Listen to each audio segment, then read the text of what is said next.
On the blackest nights we sail through fog, two voices echo from the salty bog, with tales of movies and actors bold. Host Josh and Jillian, their stories unfold. Hold fast the wheel, listen to Jive, the Blank Podcast where legends vibe. From silver screens to haunted dreams, in Josh and Jillian's twisted schemes. Brought to you by Anchor Bay Entertainment. Now here's your hosts, Josh and Jillian. Yeah!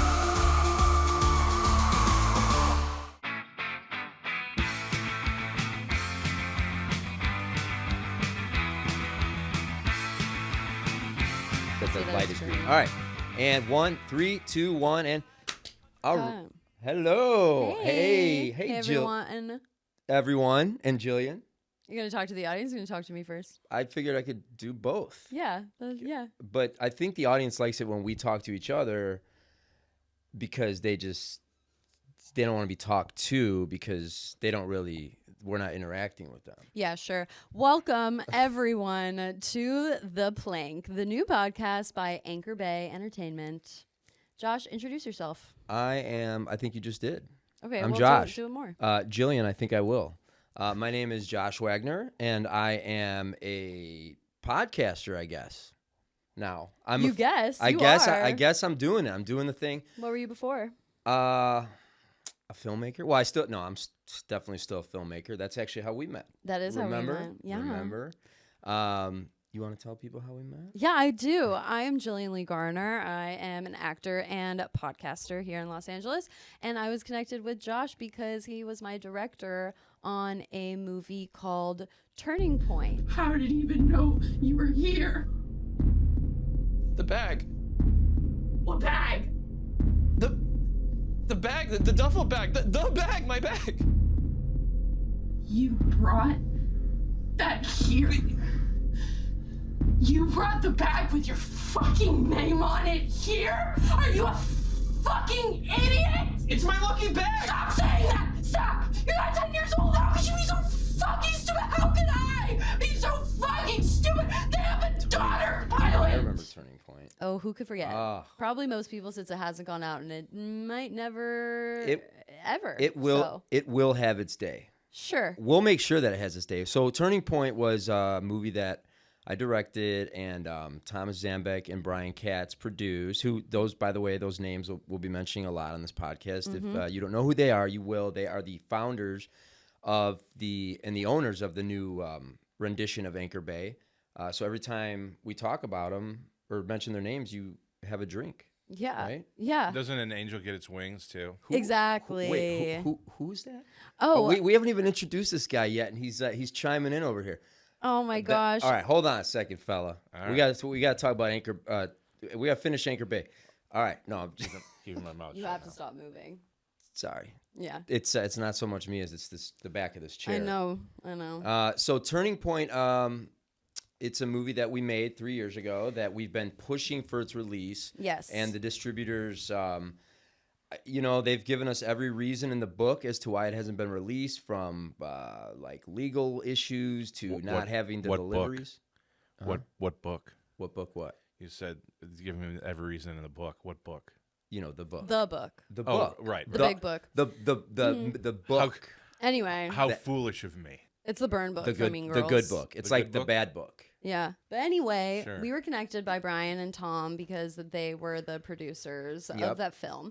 And they have now acquired Anchor Bay Entertainment and wanted to start a little podcast to promote past films, future films, and asked us because we're so entertaining and adorable. Yeah, we're gregarious, we're funny. Ooh, we're gregarious. We're personable, and Super. they just are. Our personalities just shine so much. They're like, you two. We're not even gonna ask anybody else. You two have to do it. They're like, you have to. Here's a bunch of money. Hygienic. Yeah, here's you're so both, much money. Both hygienic. We're both. Well, I'm I don't know clean. about that. Yeah. Are you hygienic? I shower like. Smell me. Don't smell me. Well, anyway, we are really excited to be doing this podcast. We're going to be talking a lot about films, a lot of interviews with directors, producers, actors, writers, everyone to do with these Anchor Bay Entertainment films that we will be highlighting through this podcast. So really excited for you guys to be joining us. And we're really excited to have our first inaugural guest, Michael Kallio. Thank you so much for being here with The Plank. We are so excited to have you. All right, Thanks for Mike. having me. Thanks for having me. Yeah, you're a Michigan boy like our producers, Tom and Brian. How long have you been out here in LA? 20 years. 20 years. Since 2004. End of 20 April years. 2004. Wow. So let's talk about your That's math. good math. Really Thank you. good math. I'm not good at math. Did you do that in your head? No, I had to use Use your every finger fingers. and toe. Yeah. Other digits I'm not going to mention. Okay, don't. Wow. Cool. 20 years and 4 months. Yes. I was doing that math as you guys were talking. Good for you. Thank you. Let's for talk you. about Yeah, let's tell talk us- about little Michael. Tell us about the Michigan Connects. Tell us about your life. Little Michael. Tell us about little Michael. Yeah, I he was growing up in born at an Michigan. early age. An early age of 0. Yes. Raised by mom and grandma. Were they artists, or is anyone in the family in the industry, or No. no? No. I had Think to, about had to that. double check. You're like, am I a Nepo baby? No. Mm-hmm. But they are the cause of it Okay. in a weird way. Raised by mom and grandma most of my young life. We would go to the movies.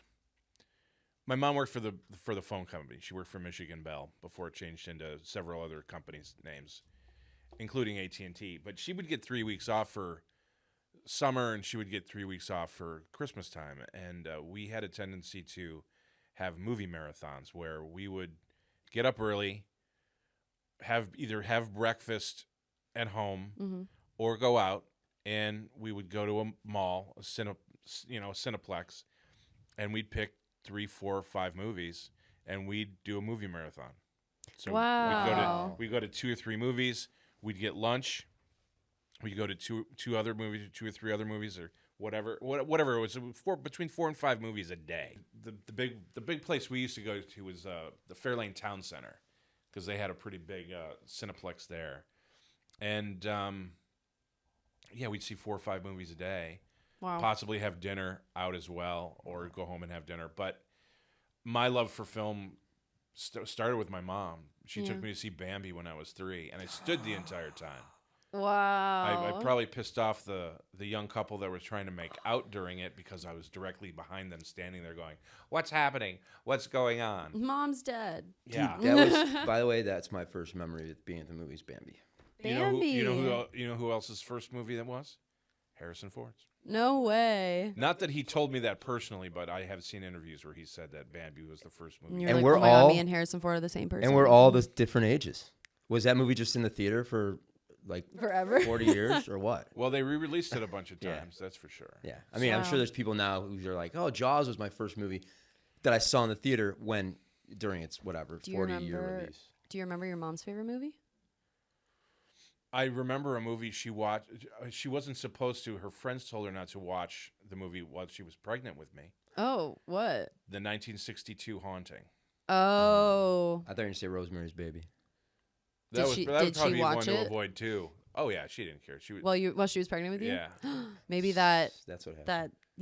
maybe some of that love for a horror film creeped into But- the umbilical cord. But he didn't always love horror movies. That's true. You didn't. No, it started when I was 15. Wow. The sickness started then. What? Take us back. What was the day that changed your life? I was at a birthday party for a friend of mine. I'll just say his name is Mark, because it was. And Shout out, Mark. And he kind of forced my hand into staying at his birthday party, because his idea was, we're gonna have cake and ice cream, then we're gonna go down in the basement and watch Evil Dead. And I was like, the fuck I am. You're like, that's not for me. Thank you. Yeah, because I wasn't a fan of horror movies that were scary. I was a fan of, the tragic monsters like the Universal monsters and Edgar Allan Poe, Vincent Price, Roger Corman movies, where the monsters were more tragic than monstrous, and they were loners, and you felt for them. And I was that kid. I was a loner kid. I made Super 8 movies where people were playing football and being jocks and cool. Yeah. I was doing I was reenacting Indiana Jones and making Indiana Jones movies and making up my own characters because I couldn't afford James Bond type stunts. So I made up Drake Stevenson, a one-man army. That's one of my characters that I made a Super 8 film out of. And tell us a little bit about Drake. Drake was me in a bad members only jacket. I was the only member. Member only. Member only. But Mark said we're going to watch Evil Dead, and that this particular girl I liked. It's always a girl. Always a girl. Dames. But apparently she liked me, and so I stuck around, and that's when the switch was flipped. Because all of a sudden, I became obsessed with horror movies because of Evil Dead. Thinking I was going to be freaked out, I was not prepared for the incredible laughter that started to come out of my being. Watching all because it was demonic possession. I was raised Catholic. That stuff freaked me out. Yeah. So did you think the laughter was from nerves, or did you think it was funny? Because part 2 is funny. Yes. Speaking of what the shirt you're wearing. Yes. Yeah. So, but part 2 is intentionally funny. But what did you find funny about Evil Dead 1? If you're afraid, part 1 was unintentionally funny. What? Because of a tree branch raped a girl? Spoiler alert. If anyone on the planet who hasn't seen Evil Dead, sorry. Sorry. The thing with Evil Dead was, I think they were trying to make a serious horror film, and camp seeped in.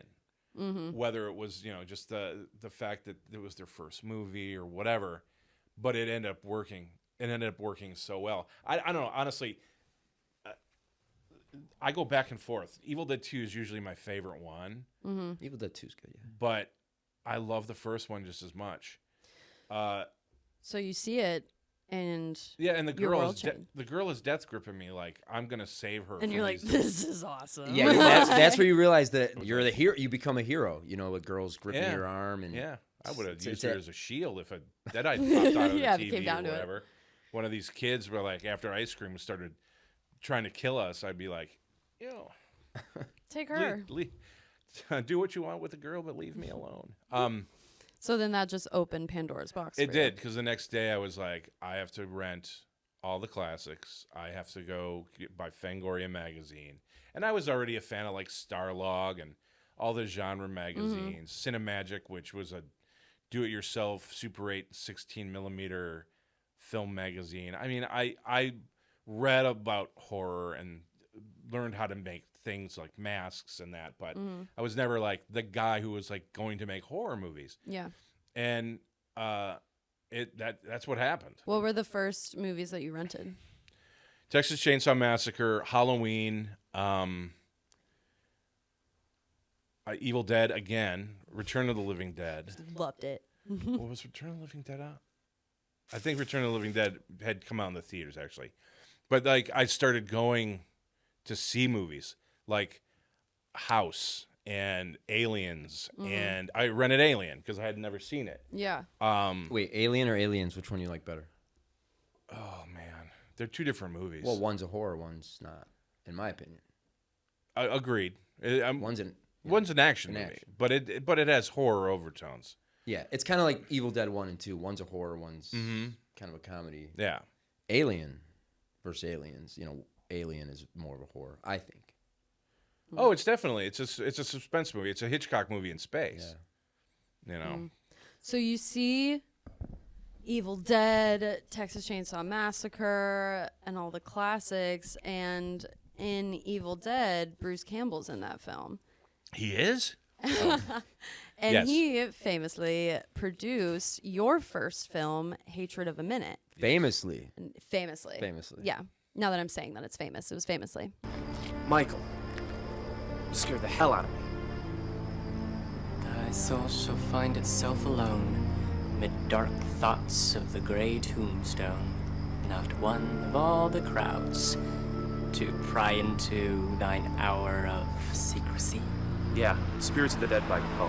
What's your point? You look like you've seen a ghost. I'm all right. How's the screenplay coming, Eric? Look, you don't have to follow me around. I'm fine, okay? I was just making small talk. an autopsy transcriber, and a screenwriter. You probably get some pretty twisted ideas. Keeps my imagination going. And Gunnar, who is Leatherface, Gunnar Hansen, yeah. Gunnar Hansen from Texas Chainsaw Massacre, is one of the stars of that film. Yes. So you, having never seen a horror film, see the classics, and you go, I got to work with these guys. And you do for your first film ever. How did that come about? How did you get connected with them? They lost a bet. No. Yeah, I bet. They lost a round of golf. That's right. I wrote Bruce. I was dating a girl who used to babysit Bruce's daughter, Rebecca, when she was first born. And she had a connection, and she wasn't an actress herself, but she wanted to be a producer. And we were seeing each other, and she was like, I'm going to produce your first movie. I have connections with Bruce Campbell. Yeah. And Bruce is from Michigan. So we went to a Fangoria convention in Chicago, and she introduced me to him and then just went off. So I was hanging out with a couple of convention friends because I had started to going to more horror conventions and had made some friends. And so I was just hanging out with them, kind of bummed that I wasn't included in their dinner. And he agreed to guide us. But then we broke up. Me and this girl split up. And broke up with the babysitter. Yeah. And I thought, well, that's done. And I was going through a notebook that she had written some notes in about the movie, and his P.O. box was in it.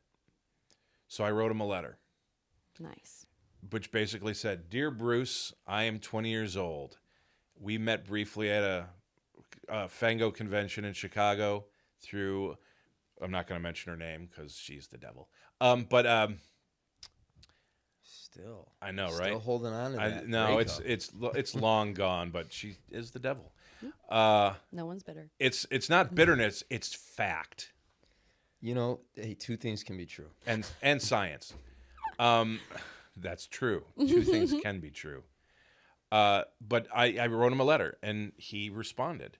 He actually called me on the phone about 2 weeks later, while I was rushing to a meeting with a lawyer with VCR and TV and some of my Super 8 shorts on a VHS tape to prove to this lawyer that we know what we're doing, because I had a producing partner at the time, another producing partner at the time, and we were going to see if he would give us seed money to rent it makes no sense now, but to hire an entertainment lawyer to put together our first limited partnership so we could legally raise money for our first movie. And we were running late, and my grandmother, who answered the phone, said, there's a guy on the phone for you. I think you should talk to him. And I was like, Grandma, we're running late. We have to be at this meeting. Shut up, Grandma. Yeah, shut up, Grandma. Stupid jerk. Yeah. And she said, it's Bruce Campbell. And I didn't believe her. And I ran into the house, and I picked up the phone. And sure as shit, hey, this is Bruce Campbell. Is this Mike? And I dropped the phone because I was a fanboy. Yeah, I flipped out. I was a fanboy before I knew him. Yeah. And he said, I'm not going to give you money. I don't know people who have money because I'm looking for money for my own projects. And I got that. Classic. But he did say he would mentor me, or as he liked to say, torment. Be my tormentor. Nice. I love that. And the rest is history. He kind of dug my claws in him. And wow. Now I'm cutting his recent movie. That's so cool. I should be there now cutting. But I love stories like that. My dad's always like, reach out, do anything. Because the worst thing that could possibly happen is they say no. Yeah. That's it. They tell you to screw off. Yeah. Look it like, but this was the 80s, right? It was actually 1990. Because Listen, 1990 was 2002, 2003? What was that? Hatred of a Minute came out in 2003. But my point is he, first of all, sent Bruce Campbell a letter in the mail. Snail mail. Yeah, old school. And he's on his way to physically meet with a lawyer with all these documents, these videos, and that he can prove that he is capable of forming an LLC to make a movie. These things, the groundwork that you used to have to do. Right now, we could probably, well, I know you can, but you could probably email Bruce Campbell and then you can just form an LLC. Like go to a lawyer, call a lawyer and be like, hey, yeah, blah, blah, blah. Look at this. Check this out. What I made on YouTube or whatever, if they need to. But this is that just my point is the tenacity that because of the lack of resources and the lack of technology back then versus what it is now. But look, we literally had a small TV and a VCR that we were taking with us to this meeting, which is ridiculous. It's brilliant. I think of it now and I'm like, I could have just shown him on my phone. Yeah. Oh wait, no, that didn't exist then. Yeah, that's so interesting because I'm thinking about all the divine timing of it. Too, yeah. You happen to be dating this girl who happened to be the babysitter, and like there happened to be this convention going on in Chicago. That's like how what if you were at that meeting with the lawyer when Bruce called and you weren't able to get on the phone? Like who knows if he would have called back, like just the timing of it is it's really serendipitous. And that serendipity kept happening throughout my career. Talk about how you got connected with Gunnar. Again, another convention.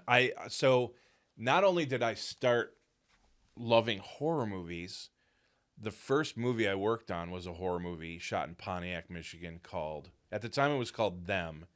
It was released as Hellmaster, starring John Saxon, who during the movie, I was just a PA on it, but I ended up doing a bunch of art stuff for it, and I ended up being John Saxon's stand-in. Wow. His body double. Rest in peace. Because we were the same height, apparently. How tall are you? What was that? How tall are you? I'm 5'10" and a half. But I don't know if I was that half is important. That half is well, important. I'm also 52 and a half. We love. I'm not going to be 53 ever. No. I'm going to always be 52 and a half. Mm-hmm. I'm this many. Mm-hmm. 5'2". So I started doing special effects work for a company called Gags and Games. And if anyone from Michigan knows Gags and Games, it might be Tom or Brian. It's the three other people. The funny story is they were, I believe they were the first Halloween store that started doing, they were open all year. They sold gags, fake dog poo and trick gum. They sold Dungeons and Dragons stuff, role-playing game stuff. I love Dungeons and Dragons. But then you're cool. We knew this. They rented costumes. They had an adult section. I mean, it was like a weird novelty. It was what's the famous Spirit? No, it's before Spirit. What's the famous novelty store that I want Oz? to go? Yes. Yes. Oz. It was before that. Oh, I think Gags and Games was the first store to start opening. Like during Halloween was their big season because they'd rent costumes and we get inventory for masks and things, makeup, and all the Halloween accoutrement. And they started opening satellite stores around Michigan and in the regional Midwest, which is, I think, where Spirit got it from, if I'm not mistaken. But they used to make their own line of masks and, shrunken heads and cut off heads and, props, Halloween props and things like that. And so I got into the special effects world because of working on that movie. Because those were the first people I gravitated towards, the artists. And I ended up working for the company and started making masks and things. And we went to a show in Dearborn, Michigan, and Gunnar was there. And he was by himself. I was sitting at my table. He was sitting at his. And I looked at my boss and I said, I'm going to go talk to Gunnar Hansen. And we had an hour-long conversation about the door slamming. The infamous, we talked about that before you came in. The infamous hammer kill. And with, I believe that was Bill Vale. Bill Vale. Yeah, Bill Vale. And we had an hour-long conversation. And then I said, I've been working on a script. I've been thinking of you as far as like playing the main bad guy. Because of Gags and Games, I knew Gary Jones, who was another effects guy who worked on Evil Dead 2 and a bunch of Michigan-made movies. He had mentioned that he had Gunnar attached to a script that he wrote. And I thought, well, I could do that too. So I just walked up to Gunnar and said, would you be interested in being in this weird little movie that we're trying to put together? And he was like, send me the script. He sent me his P.O. box. He signed me a photo and he gave me his number. And we started communicating like pals. What else had you seen him in besides Texas at that point? That's it. Oh, really? I mean, he really hadn't done anything. But aside from... Okay. Well, I know he did a movie called Demon Lover. But he's only in it briefly, and he didn't like the experience. Okay, I know very little. All I know is that there's a documentary called Demon Lover Diaries that Gunnar refused to be in because he had such a terrible time working on the movie. That documentary's fucking awesome. It's pretty brutal. It's like Hearts of Dark. It's like Hearts of It's Darkness. definitely something every filmmaker should see. Just to make sure that they really want to do this. Because it's such a hard business. It's dark. That's such good advice. Yeah. It's dark. Wow. When Gunnar read the script, let's talk about Hatred of a Minute for a second. Sure. For a minute. When Gunnar got the script, was it kind of, I'm trying to think of the word, because Leatherface comes from an abused father, and like that's what triggers his serial killerness. And in Hatred of a Minute, your character Eric comes from an abused father, and that's what kind of triggers his serial killerness. You've done your homework, Jillian. Oh yeah, of course I have. Was Actually, he like, oh, I get to kind of play the opposite role of what I got famous for? Hatred of a Minute was not my first screenplay. Oh. I had been writing a script called Southern Hospitality, which Bruce Campbell dubbed Deliverance with Chicks, which I appreciate. Okay. That's a loaded, I don't even know where to go with that. It was a story of three friends, college buddies, going to spring break. They break down in Romero, Georgia. Oh, get it? George Romero. Yeah, you did get it. Oh. I'm smart. And they enter this bar that is a biker bar, and they're slightly accosted until the sheriff shows up and says, leave these boys alone. They'll get their car fixed. They'll be on their way. The barmaid and the bartender, two females, take these guys in because there's really no place for them to stay. They're drugged. They wake up in these weird torture devices in this weird room. And they realize that these girls want to get married. And they'll do anything to get married. And when they escape, the girls call on their father, who also happens to be the sheriff. So that was the original idea. And Gunnar was going to play the sheriff. Okay. Got it. Okay. And did you also drop Bruce Campbell's name? You had to have dropped Bruce Campbell's name at that I point. try and drop Bruce Campbell's name as often as I can. Okay. Especially back in the day. But did Dropping Gunnar, it like landmines. did Gunnar know who Bruce Campbell was? Because even though he was because he was kind of an intellectual dude, not really like a horror guy. Well, like but he was at movie that guy. time he was doing cons, so Bruce and Gunnar would run into each other doing conventions. Okay. So he knew Gunnar was interested just because of the script, but he also knew Bruce was involved in helping at the time, just mentoring me. And the project fell apart. I had some shady partners, unfortunately. Can you go into that at all? I mean, you know what? It's not any names or anything. But no, but just the process, because it's interesting for the audience to hear like how that. What I'll say is, there was a lot of backstabbing going on in the film business. Yeah, I know, it's crazy. What? But the funny thing is, we weren't in the film business. Everyone was all, we're going to make movies.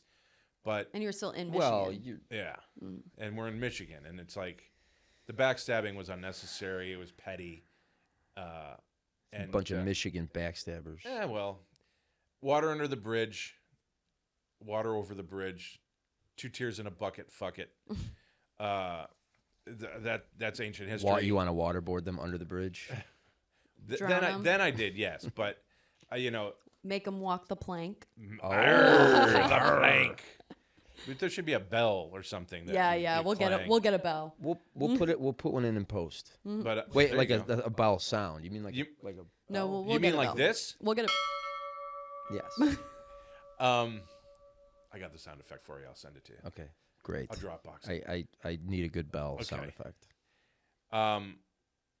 So yeah, that was it's ancient history.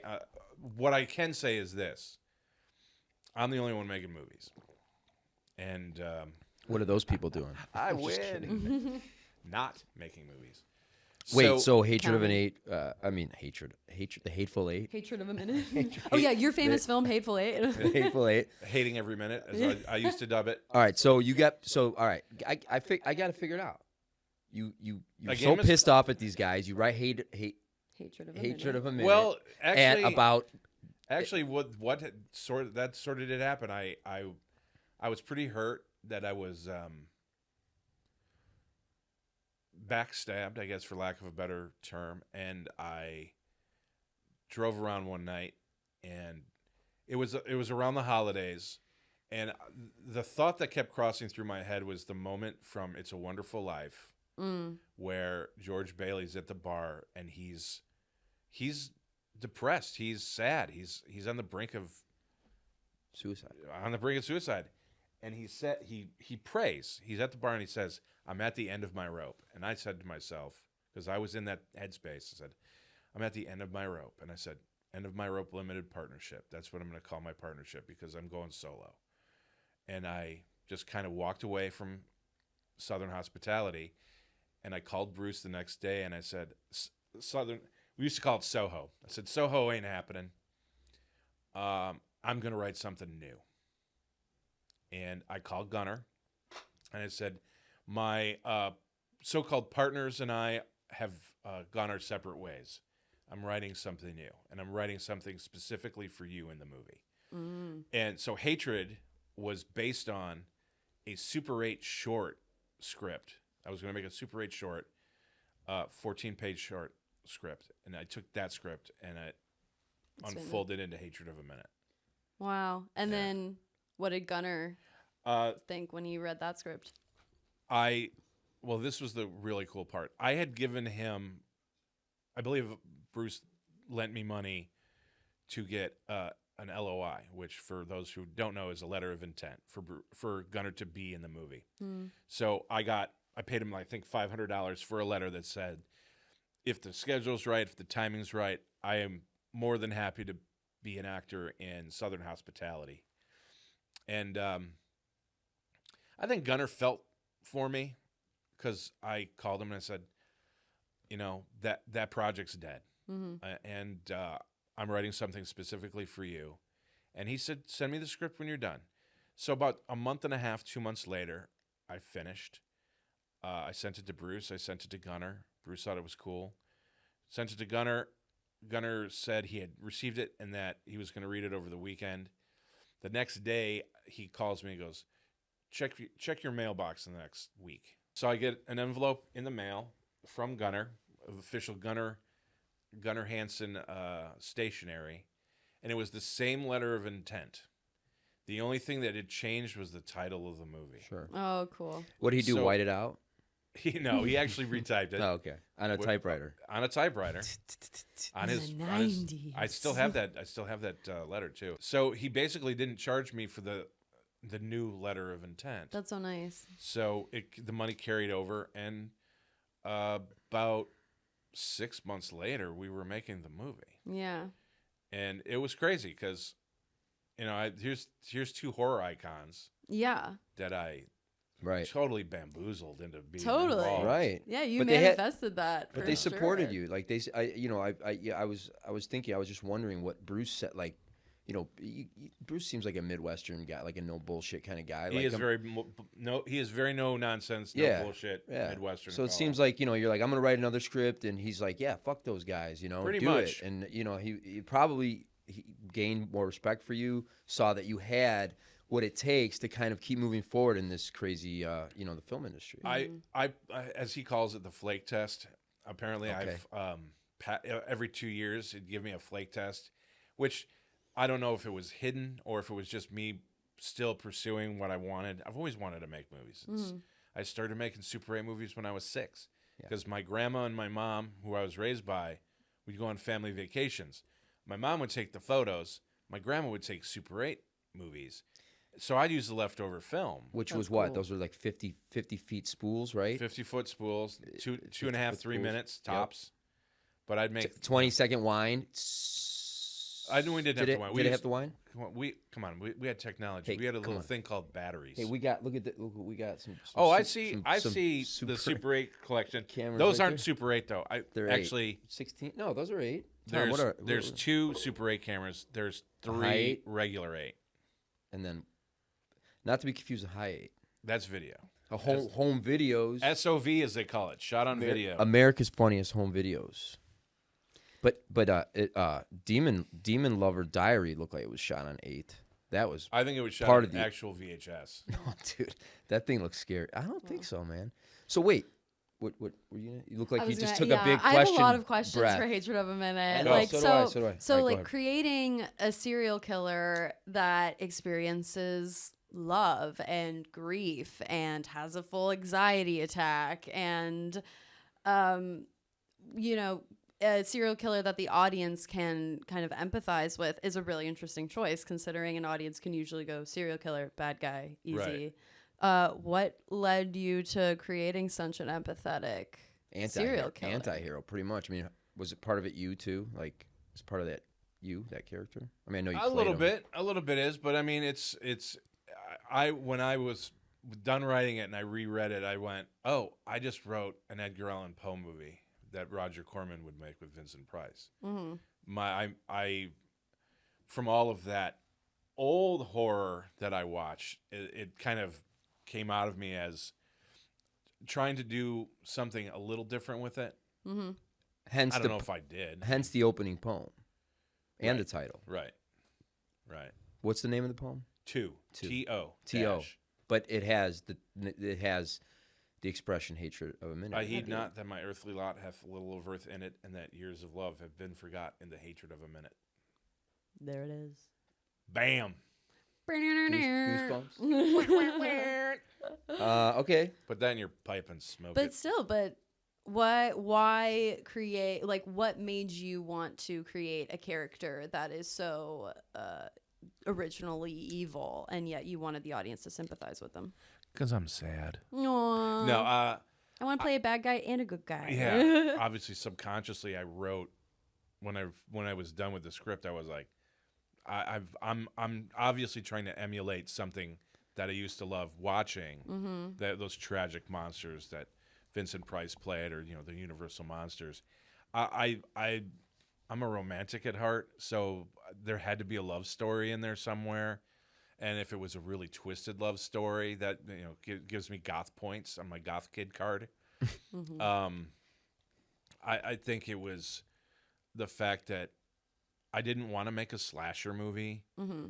I didn't want the movie to be too violent. As weird as this sounds, I didn't want it to be too violent. I wanted it to be a little bit head trippy. Because there's the multiple levels of hallucinations and flashbacks and those reality montage scenes. I'm like, whew, overwhelmed. Really? Yeah. That's interesting. And the ghost, like you gave the character a reason that we empathize with. Making it empathetic is what makes us kind of like side with characters like that. Sure. And I noticed earlier you said you were raised by your mom and your grandmother. So And I was never abused. That's the weird thing. Well, everyone thinks I was abused as a kid. that was kind of my next question. But your he plays a stepfather, Right. an abusive stepfather. Right. But I was wondering, because you said your father wasn't in the picture, if it No. was. I didn't have an abusive stepfather either. My mom didn't date a lot of the years I was growing up. She just focused on raising but me. was any of it having to do with lack of having a father? I think so. I think there's some abandonment issue stuff in there. I think because my father, my biological father, was not present in my life, just that archetype, the father figure, didn't mean anything to me. They were assholes. Yeah, and in Texas Chainsaw Massacre, he's like the biggest asshole. Yeah. And in the Texas Chainsaw Massacre, there are only father figures. Well, right. But if you think about it, Leatherface is the mother. Yeah. Yeah. At times. He's Yeah, providing yeah, the yeah, food yeah. and the food. Yeah. But that's why, I mean, before I met you and talked with you, I was very much like creating the idea in my head of like, okay, he saw Texas Chainsaw Massacre, really wanted to dig more into the character of Leatherface and like the idea of, feeling sorry for this serial killer because he comes from this abusive, horrible family situation. When the first time I watched Texas Chainsaw Massacre, my mom was sitting with me and she was like, "Why are you watching this? This is disgusting." And I'm like, "How is it disgusting? There's no blood in this movie. There's very little blood in that movie." You picked up on that? That's true. Right away? Because a lot of people, they don't pick up on that. I picked up on that right away, and I picked up the fact that Leatherface was the abused. Yeah. Right. And I don't know if it seeped into hatred of a minute. It might have. I don't know. That's actually interesting. But I did notice that Texas Chainsaw Massacre has a lot of humor in it. A lot of very subtle, weird humor in it. Especially the dinner scene. Yeah. And I love when they're trying to make the grandfather hit her over the head, and he's like, oh my God. he just keeps dropping it in the bucket. Like, so get her, great. Grandpa. Yeah. Get her. Decrepit that he has no strength. Yeah. So yeah, I mean Right. your company. Can't think of the name right now. Dark Art Entertainment. Yes, thank you. Dark Art Entertainment. I have it written down, but I'm That's on ADHD. I'm trying to. Yeah, it's the ADHD. So Dark Art Entertainment, the Jack in the Box and Hatred of a Minute. What's going on, dude? What's going on?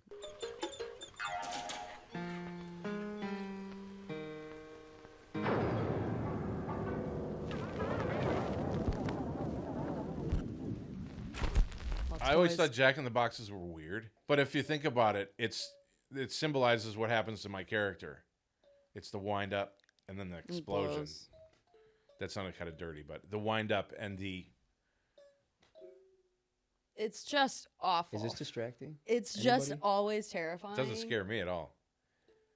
You're like, Jillian, I find comfort you in wanna it, finish this? actually. The only yeah, that's right. The only thing that This is scared going me on about for a that Jack long in the Box. freaking time. No, it goes on for a long time. Not when you just did it. No, I didn't. That's awesome. All right. That's the best. I hate. So nothing happened with you in a Jack in the Box. Come on, bro. No, I lie always to me. thought they Don't were lie to creepy. The only things that's scary about that Jack in the Box was the price at the time. Which was? $50. And you bought this in the 50s. No, that's an antique. No, it is an antique. But I bought that, or actually, my props person bought that at Gags and Games? at an antique store somewhere in Michigan. It was $50, and at that point, I was like, "We only have X amount of dollars to make this movie." And then you moved over to Mutant Swinger from Mars. Bit of a 180 from Hatred of a Minute. I have foreseen aliens, unfriendly aliens, sneaking onto our planet undetected. A war of the worlds is about to start on this planet, a fight to the death. Say, what gives, baby? You wound up like a cheap watch. Oh, come on, bubby.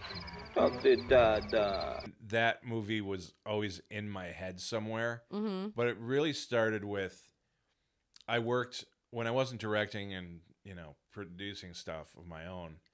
I worked as an art director for a production designer who had a studio in Farmington Hills, Michigan, not too far from me. So I'd help build sets for like Sprite commercials and the Michigan Lottery, and we'd do installations, weird installations. We made a children's section in the Farmington Library where we built fake trees. That's so fun. Yeah. That was my favorite. That's still to this day is my favorite area of Barnes & Noble. I will still grab a book and go over to the children's section. I'm not allowed in there anymore. I've been banned. Like your Venmo. I look like an aunt or a babysitter looking for a gift for my kid. You look like a predator. Yeah.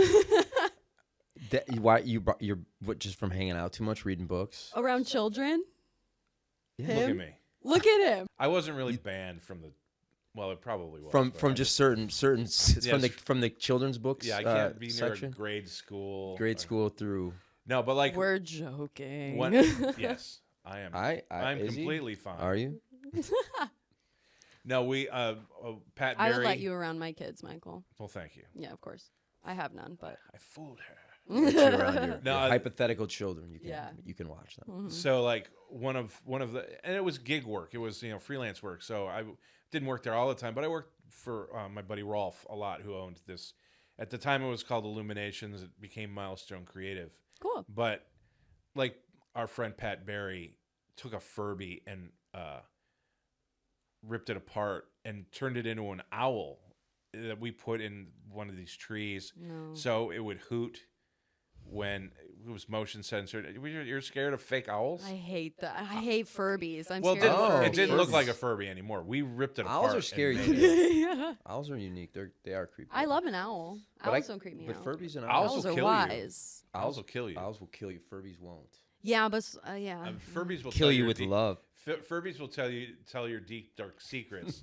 Furbies will kill you in your dreams. That's true. But yeah, so I was working there, and we had old props and things. And one day he's like, "We got to clean up. We got to get rid of some stuff." So we started inventorying the warehouse studio, and I noticed a lot of this weird science fiction stuff. Mm-hmm. And they've done all sorts of commercials and things like that, but and movies.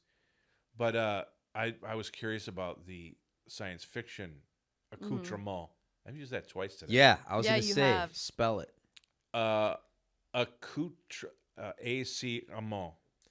Accoutrement. I'm not. There's probably an X in there, right? A I love silent how no one's checking. a silent Q. I will check. I'll, Sure. I'll spell I it. believe We'll it. spell it in post. Accoutrement. I don't know how to spell French. EUX is what Accoutrements.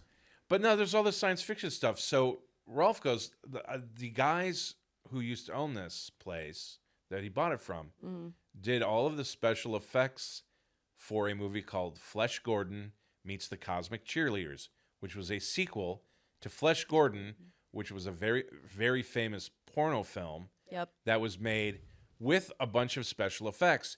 And the movie was so well received in the adult film world, they cut it down to an R rating and they released it as an R-rated movie. So the sequel was just an R-rated sex comedy. like softcore. There's no even simulated sex in either versions. It's Okay.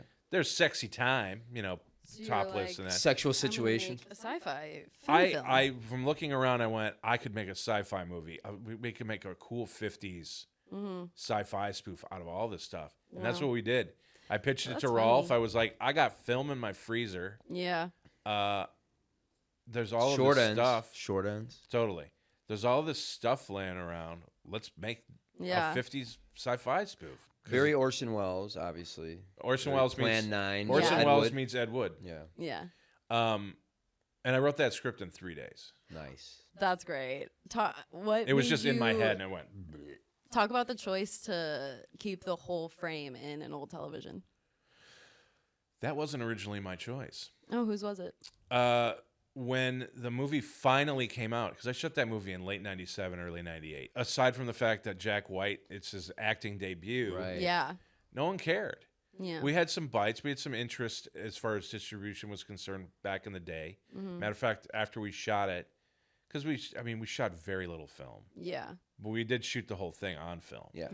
Yeah. In 2018, I submitted it to a film festival called Hollywood Horror Fest. I was a day late, past the deadline. Been there. Yeah. And Miles Flanagan, to his credit, who runs the festival, very nice guy, said, we really like your film, but there's just no room for it. But maybe try next year. And I was like, great, man. I appreciate you considering it, even though it was late. He didn't charge me to submit it. That's nice. Which was nice. And I forgot about it the following year. And in 2020, as this pandemic is happening, I get an email. Actually, it was January of 2020, just before the pandemic started. I get an email from Miles saying, me and my partner have started a distribution company. We remembered your movie. We'd love to distribute it for streaming. And they were going to do, at one point, they were going to do physical as well. They're like... So they were aggregates. They were doing like the aggregate Pretty thing? much. Like okay, for streaming. Right. They wanted... we shot it in 1:3:1, which is old TV aspect ratio. And that's what they wanted. They didn't want that. They wanted 16:9. So you had to fill the So, frame. well, originally my idea was going to be a curtain opens up like a movie theater, and the curtain stayed on the side where the black bars were. Sure. Nadav Street, who was Miles' partner, came up with the TV frame, which I thought worked really well. Yeah. And appeased the ratio. Yeah, the aspect ratio haters. Yeah. Because Wow. I like that 1:3:3:1 look. Yeah, no, it was cool. I mean, it's very campy, silly, goofy time. It was fun. I wanted to make watching a it. midnight movie. It's Yeah, got no, mystery it's science good. theater. It's a Totally. little mystery science theater. You know, you Yeah. put some of those, the little robot and everything Yeah. right in the It's in the absolutely that. foreground. Wow, I love that. Well, before we finish up, I wanted to touch on the film that Anchor Bay is currently in Yes. post, that Josh is editing now, Yes. and that is Dinner with Leatherface. Why isn't he editing right now? Hey, the same reason you're not editing Bruce Campbell's movie right now. Shut up. We're not talking about that. Yeah. We're talking Hey, about Bruce. you. Hey, Bruce, just so you know, if you watch this, he's been here. He's been helping me with his movie, Don't and listen to anything he says. he hasn't touched your movie. He said he's like so far behind. This got to be cut out. Hey, Bruce, hey, first of all, isn't he supposed to? I thought he was going to be on the show. Will he be on the show, Bruce? Maybe. Come down. Well, let's Come talk down about and see us. Let's talk about Dinner with Leatherface. Michael. Okay, so I'm editing his Dinner with Leatherface documentary, which Tell the audience what it is. I was trying to figure out if he's supposed to tell him or if I'm supposed Someone to tell the freaking audience what Hey, Dinner with you- Leatherface I'll is. tell the Yeah, I story. think he should tell, and then I'll fill in the gaps. Dinner with Leatherface is a documentary about Gunnar Hansen. Gunnar Hansen, the original Leatherface. Gunnar Hansen, the scholar, the poet, and I'm not even joking about that. He's a poet, and he knew it. Filmmaker, documentarian filmmaker, actor in a lot of B and lower grade movies. A gentle giant, a friend, a colleague, a mentor, just an all-around beautiful human being. And I used to joke because when Gunnar would come into town, Gunnar worked on a movie called Mosquito just before he did Hatred of a Minute. He was coming to Michigan a lot, doing pickups and things like that for the movie Mosquito, directed by Gary Jones, whom I know. The effects guy that you worked. I poached 4 or 5 actors from Mosquito for Hatred of a Minute. Nice. But when Gunnar would come into town, I would pick him up from the airport. We'd have dinner and hang out, drink. Is that where you got Dinner with Leatherface? Sort of. It's actually based on a song by my friend Creepy Rick Mills' band, the 3D Invisibles, which I played for Gunnar the first time I picked him up at the airport. And it was apropos because Dinner with Leatherface, I used to have Dinner with Leatherface every time he came into town. And I slowly came to find out that everyone kind of had a Dinner with Leatherface story because Gunnar liked to break bread and have drinks and talk and he philosophize. passed in 2015? He passed in 2015. And when I found out, I'd spent the day putting together an ad slick for Hatred of a Minute because a friend of mine was going to AFM. The rights had reverted back to me. He was going to see if he could help me re-release the movie, get it re-released. And so I'd spent the day with Gunnar, looking through photos and putting together a cool little ad slick that he was obviously had to be on and involved with because he was the star. He was our name. Right. And I took the ad slicks up to the local watering hole to Tiki No to pass on to him. And I had a drink with him, and he left. And I got another drink, and I got a text from my friend Joyce, who said, "I'm sorry about your loss." And I said, "What are you talking about?" And she said, "Oh, you didn't hear. Gunnar passed away." So I had actually spent the day. You talk about serendipitous. Jillian and I have stories like that through this whole. Oh my it God, still I happens love to this. this. Still happens to this day. We had a supernatural experience during one of the interview sessions with Gunnar. Really? Like Gunnar showed up. It was Talk cool. about it. We were interviewing this guy Chase Anderson, who works directly with the people that own the movie, and to his credit, he has a really cool traveling Texas Chainsaw Massacre museum that you see at a lot of conventions. He does conventions all over the world, and Midsummer Scream, and he's always there because he lives in Long Beach. But we were interviewing him, and the light flickered above Chase, his personal home chandelier light. It flickered, and it felt like, and I don't know if you people believe in ghosts. I do. I've seen a lot of weird shit. I do. It was like something flew at me right in my face, but there was nothing there. But there was something there. And I suddenly got very warm, and I started to smile. Kind of an uncontrollable smile. I basically, so for lack of a better term, Gunner's ghost bum rushed me. Yeah. My friend Lowell, who also helped me produce Dinner with Leatherface, he was standing up. He said all the hairs on the back of his neck stood up. Like, oh, he sort of felt it. Yeah. So the energy in the room changed. Why do you think it was that specific interview? I don't know. Because you've had a lot. There were a lot of people interviewed. 60, yeah, 70 I don't know. I've had a couple of experiences with Gunnar. Never an interview, but I've had a couple of experiences with Gunnar.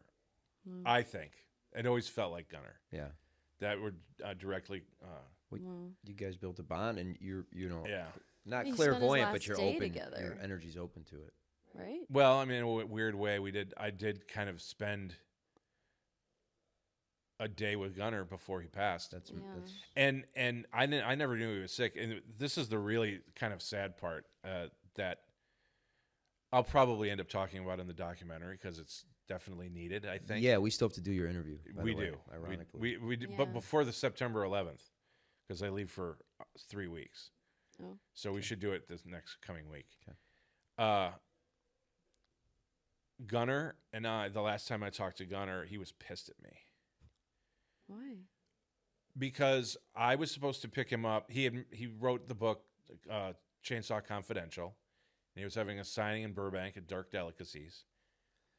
And I fucked up on the time to pick him up because we were going to go have dinner. And he called me. I was on my way over. I was like, I feel like I was running a few minutes late. He called me. He said, "Where the fuck are you?" And I said, "I'm on my way." He's like, "Oh, well, the signing's over." I thought it was till 5. It was only till 4 or something like that. I was an hour off.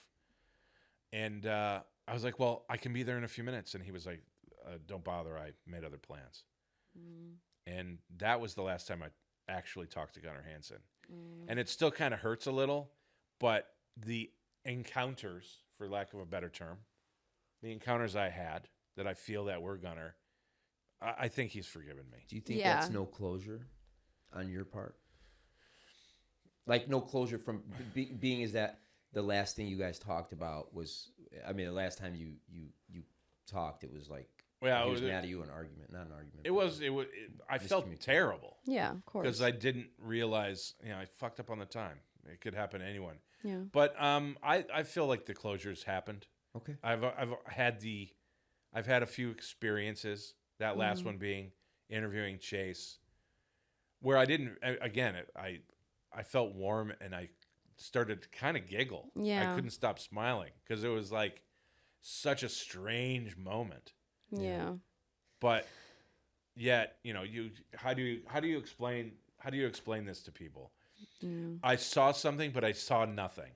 Oh. I felt it. It was there, but I could still see it. But nothing was there. But when you tell the story to people, we feel it. Yeah. Because we know you felt it, or whatever it was, whatever experience you had, because of your relationship with them, and even more so because of maybe the last time you guys talked. Yeah. So I am actually really honored to be editing this documentary because my favorite movies, as you should be, and I am, and because my favorite horror movie, and maybe one of my favorite movies in general, because Texas Chainsaw Massacre is recognized as not only a horror movie, but it's recognized as a great piece of cinema. I mean, it's just recognized and satire, and satire. Yeah. And just so you know, we're about halfway through, and I'm editing it with Julia David is she's like kind of like the assistant editor and stuff, and kind of cutting her teeth on this. This is him telling you it's not going to be done in time. Yeah. Oh, by the way, we're supposed to be done with the first cut in like by the end of this month. So by the end of the day. By the end of maybe by the end. Exclusive. It That's comes not out. happening. Yeah, I don't even know when is this episode airing. Like,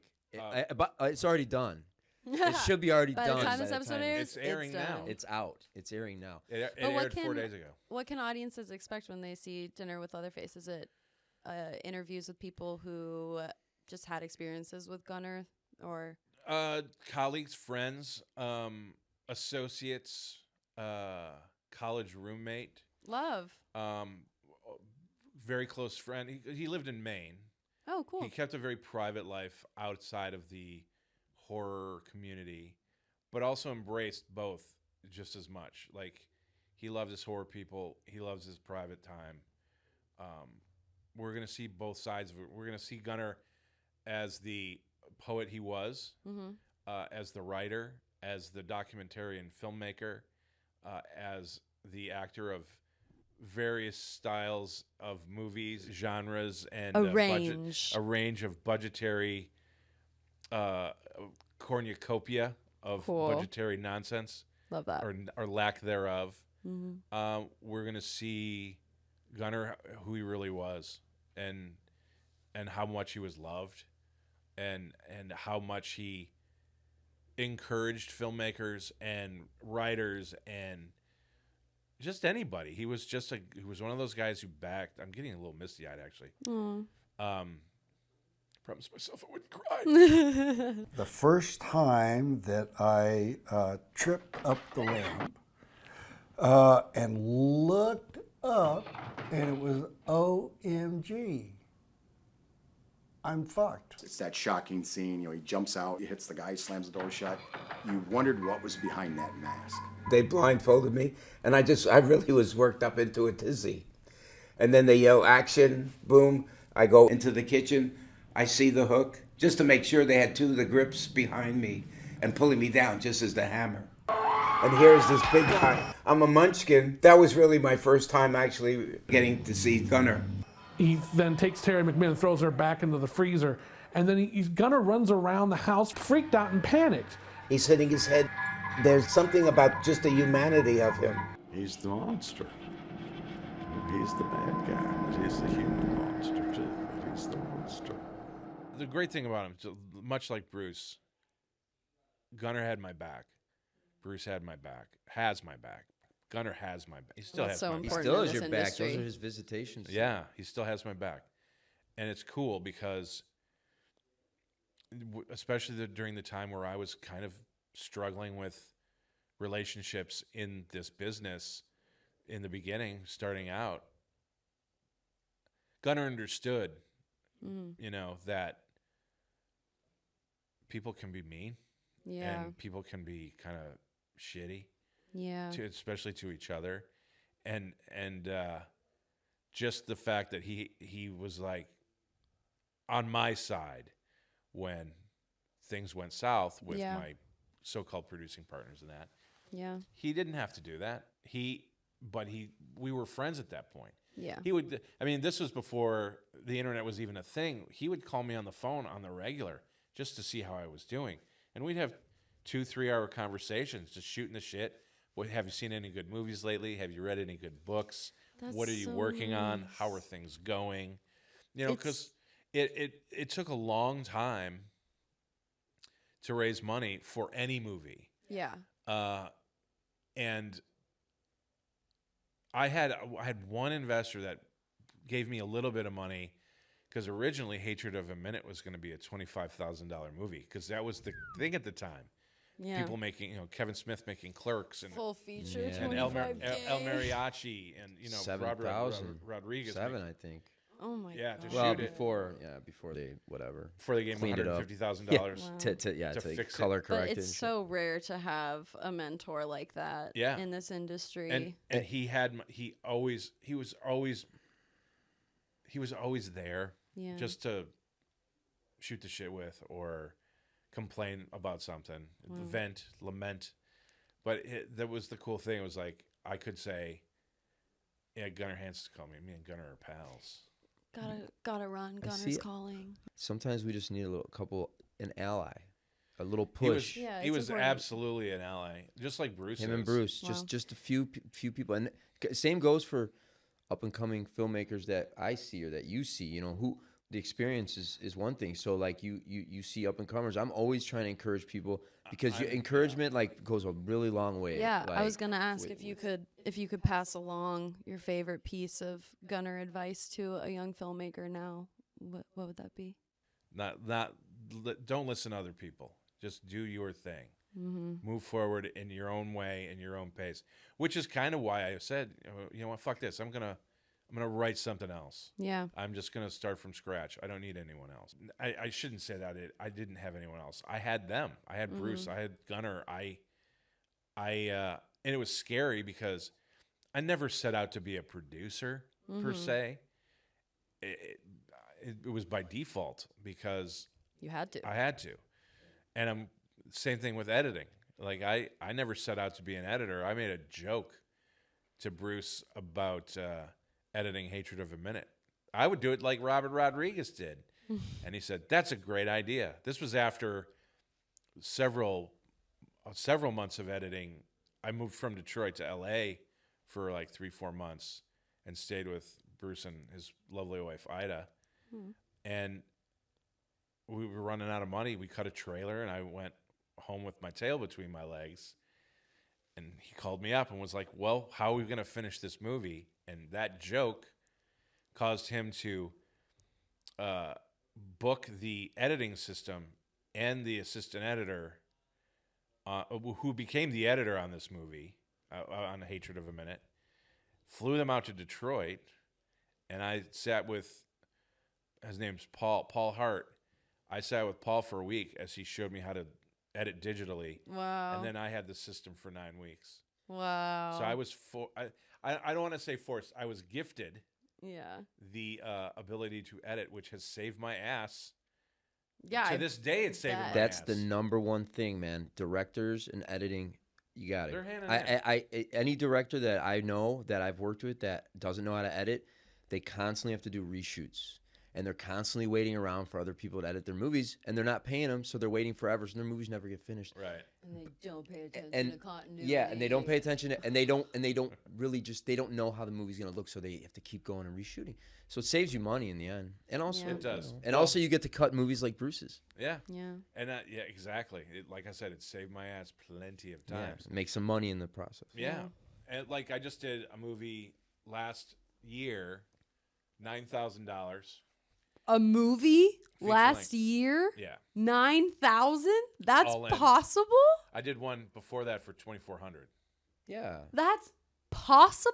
Of course. You can do it. You can do it. Okay, challenge accepted. I'm kidding. No, you can do it. I get motivated by Mike's his. If this idiot can do it, I'm gonna be calling you up and asking some questions. He'll do it. I am one of those people that will give you all of the knowledge you need or don't need or don't want. Yeah. Why don't you write a book? I've been working on 2 books. One's a bunch of stories and old writing I did when I was younger, actually high school and college. It's called Teen Angst. Cool.